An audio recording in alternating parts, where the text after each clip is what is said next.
Good morning friends, स्वागत है आप सभी का मेरे चैनल पर।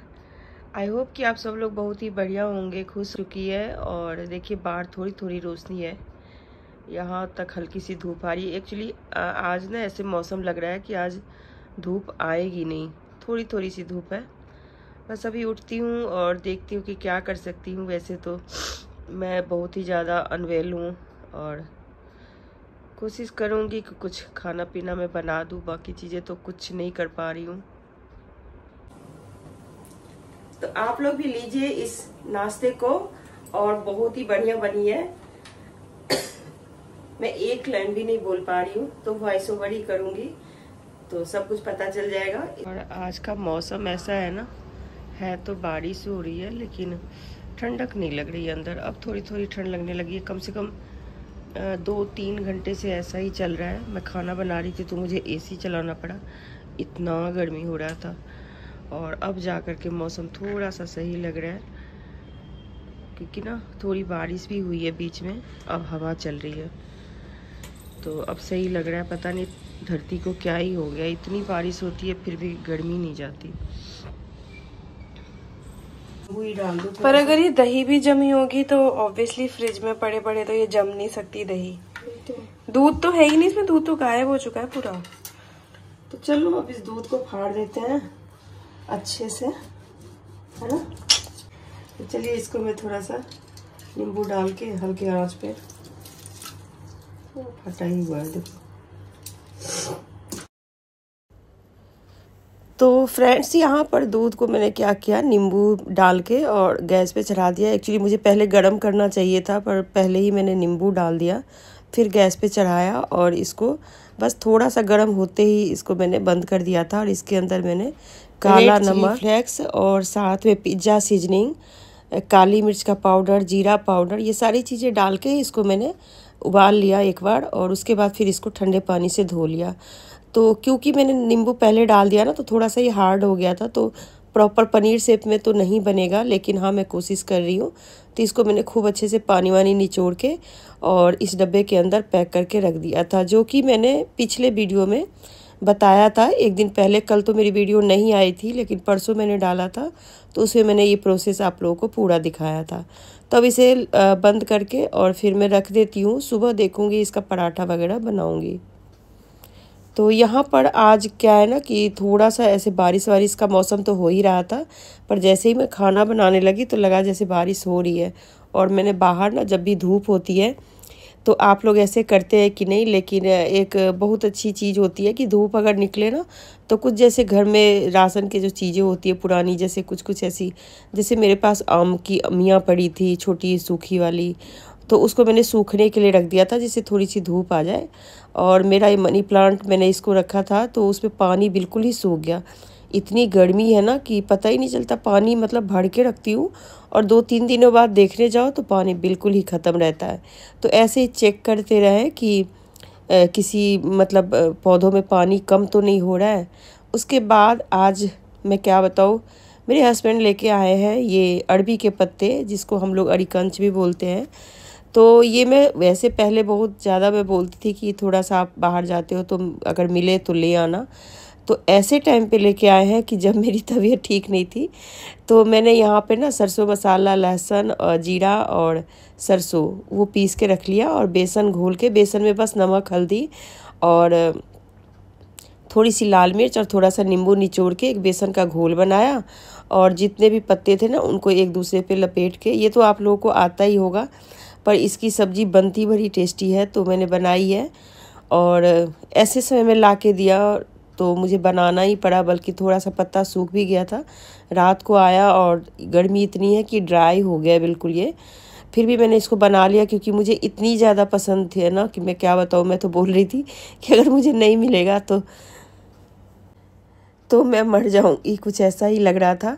तो फिर इन्होंने कहीं से ढूंढ के लाए और फिर मैंने इसकी सब्ज़ी बनाई और बड़े मन से खाई चावल के साथ। तो ऐसी सब्जियां ना ज़्यादातर चावल के साथ ही अच्छी लगती है। तो इसको मोड़ के टूथपिक लगा के स्टीम करना था। तो जो मैंने सरसों, पीली सरसों, लहसुन और जीरा का मैंने जो मसाला बनाया था ना, तो ये तैयार है। और इधर मसाला भी भून भान के मैंने इसके अंदर पानी डाल दिया था।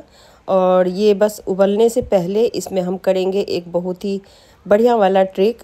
इस ग्रेवी को उबलने के साथ साथ इसके अंदर मैंने डाल दिया है थोड़ा सा अमचूर पाउडर, जिससे कि खट्टापन आ जाए। और इस ग्रेवी के ऊपर से रखेंगे एक स्टैंड, और स्टैंड के ऊपर रखेंगे एक जाली, और जाली के ऊपर रखेंगे जो हमने अभी लोढ़ा बनाया है, मतलब पात्रा बनाई है ना, उसको। तो उससे क्या होगा कि ये स्टीम भी हो जाएगा साथ के साथ, और मसाला भी अंदर जो ग्रेवी है वो भी पक जाएगा।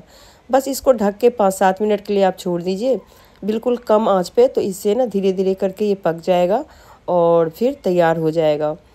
तब तक मैं आपको दिखाती हूँ जब तक ये पक रहा है। जो मसाला पनीर मैंने बनाया था रात को, तो वो मैं दिखा देती हूँ कि कैसी बनी है। तो ये बहुत अच्छे पनीर वाला शेप तो नहीं आया, क्योंकि ये थोड़ा भुड़भुड़ा सा हो गया था। और थोड़ा सा मैंने सुबह निकाल के एक पराठा बना भी लिया था। बस अभी आप लोगों को दिखाने के लिए मैं दोबारा से ये काम कर रही हूँ। तो इसमें अब मुझे सिर्फ नमक और प्याज ये डालनी है, और थोड़ी सी लाल मिर्च का पाउडर, क्योंकि लाल मिर्च डालने से ना थोड़ा सा तीखा होगा तो पनीर का स्वाद भी आता है अच्छे से, और पराठा थोड़ा यमी भी लगता है, चटपटा भी होना चाहिए ना। तो आप चाहे तो इसके अंदर चाट मसाला भी डाल सकते हैं। मैंने चाट मसाला वगैरह नहीं डाला था। हल्दी पाउडर, लाल मिर्च पाउडर, नमक और प्याज डाला था। हरी मिर्च भी मैं नहीं डालती, क्योंकि कई बार वो मुंह में आ जाती है तो फिर गड़बड़ हो जाता है। और बस आप लोग देखिए,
तो चलिए पराठा तो तैयार हो गया। अब इसे भी देख लेते हैं। थोड़ा सा ग्रेवी सूख गया है, तो इसके अंदर आप बाद में भी पानी डाल सकते हैं।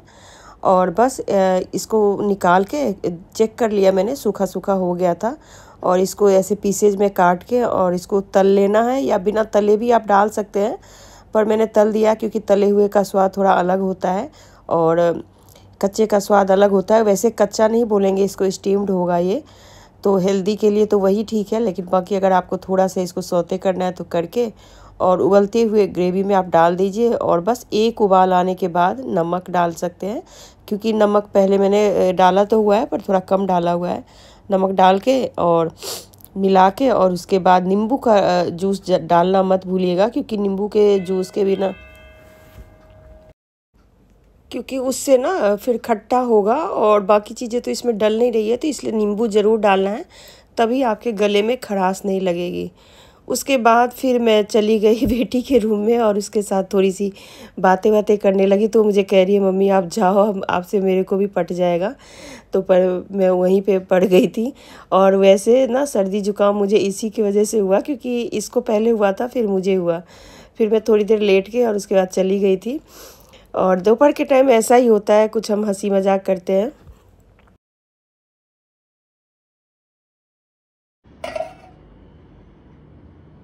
तो यहाँ पर मेरी अरकोंच की सब्जी बन गई है। इसको मैंने डाइनिंग टेबल पे रख दिया है। किस किस के घर में ये वाली प्लेट है बताना ज़रा, ये डिजाइनर पर। यहाँ पर मैंने मैदा और 2-3 चम्मच सूजी, मतलब मैदा मेरे पास जो भी था मैंने डाल दिया। मान के चलिए ये 2 कटोरी होगा। और साथ में मैंने आधी कटोरी सूजी, थोड़ा सा ऑयल डाल के रख दिया है। और तबीयत ठीक नहीं है तो इसलिए ये रह गया, रात को ही डाला था। और चीनी को मैंने पानी में घोलने के लिए रख दिया है। अब उसको मिला करके इसका आटा तैयार करेंगे और फिर मैं दिखाती हूँ कि इसका बनाएंगे क्या। तो यहाँ पर समय बचाने के लिए मैं कर रही हूँ कुछ ज़रूरी काम, जैसे कि तेल वगैरह डालना होता है ना, तो जब कुछ खाना वाना बनाने आते हैं तो उसी टाइम पे मैं ये भी काम कर लेती हूँ। मैं एक्स्ट्रा इसके लिए नहीं आती किचन में। और जैसे कि तेल रख लिया, और क्योंकि अभी मुझे एक रेसिपी भी बनानी थी तो उसमें भी डाल दिया कढ़ाई में, और अभी उसको ऐसे ही छोड़ दिया क्योंकि मुझे दिख रहा था कुछ पैकेट्स जो कि रखे हुए थे और डब्बा भी मैंने धो के रखा हुआ था। तो बस यहाँ पे सूजी और बेसन है जो मैं लेके आई थी और डब्बा धुलवाया हुआ था।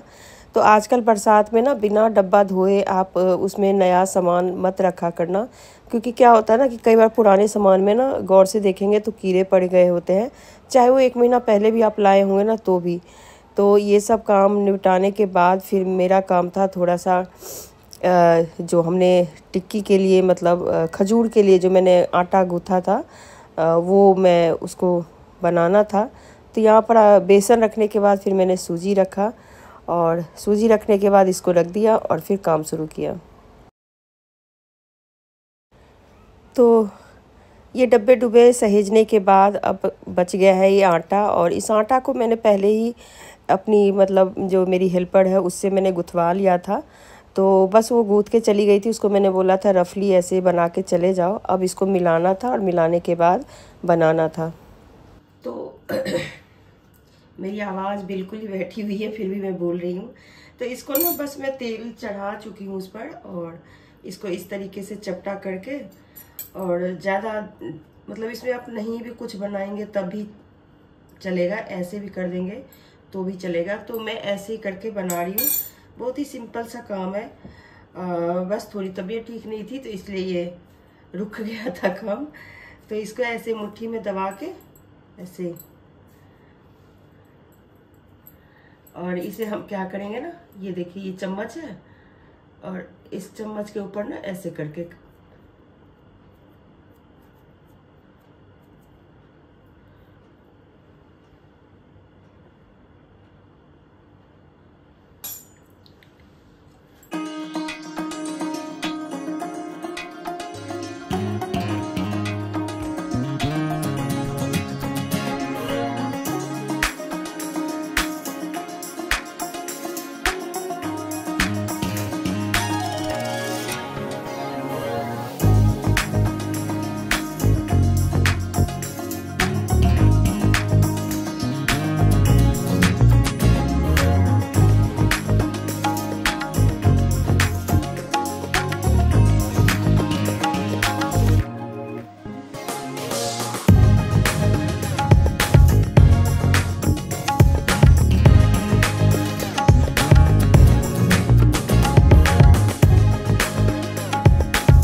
तो अब ये बिल्कुल ही तैयार है, और इसकी खुशबू आप लोगों तक नहीं जा रही है पर मेरे तक बहुत आ रही है। तो ये अब बिल्कुल ही कड़क हो चुका है, इसको धीमे धीमे आंच पे बस पकाना होता है। अब थोड़ा सा तेज कर दिया है मैंने क्योंकि पक चुका है। और बस ये शाम के नाश्ते के लिए ना परफेक्ट नाश्ता है। मतलब आपको बार बार ना बाजार नहीं जाना पड़ेगा कुछ भी ऐसा चीज खरीदने के लिए जो आपके भूख को मिटाए। तो बस ऐसी चीजें बनाइए कभी कभी फुर्सत में। मैं तो सोची थी कि जल्दी कुछ और भी बनाऊंगी, पर बस यही आज बना के अभी तो यही छोड़ रही हूँ। तो ये नाश्ते का रेसिपी अगर आपको अच्छा लगा हो तो प्लीज़ लाइक कर दीजिएगा और शेयर कर दीजिएगा। तो ये हमारा खजूर बनके तैयार हो गया है ना, मैदे का खजूर। आटे का भी बना सकते हैं पर मैंने मैदे का बनाया है। और इसे आप लोग भी बनाइए, खाइए और मेरे वीडियोस को देखते रहिए। अच्छे लग रहे हैं वैसे, टेस्ट भी अच्छा। और इसी के साथ अब इस वीडियो को मैं समाप्त कर रही हूँ। आई होप कि आप सब लोग बढ़िया हो, खुश हो। और मुझे ना बिल्कुल ही नहीं बोला जा रहा है, आँख में एकदम से पेन होना शुरू हो जाता है। तो फिर मिलते हैं अगले वीडियो के साथ, तब तक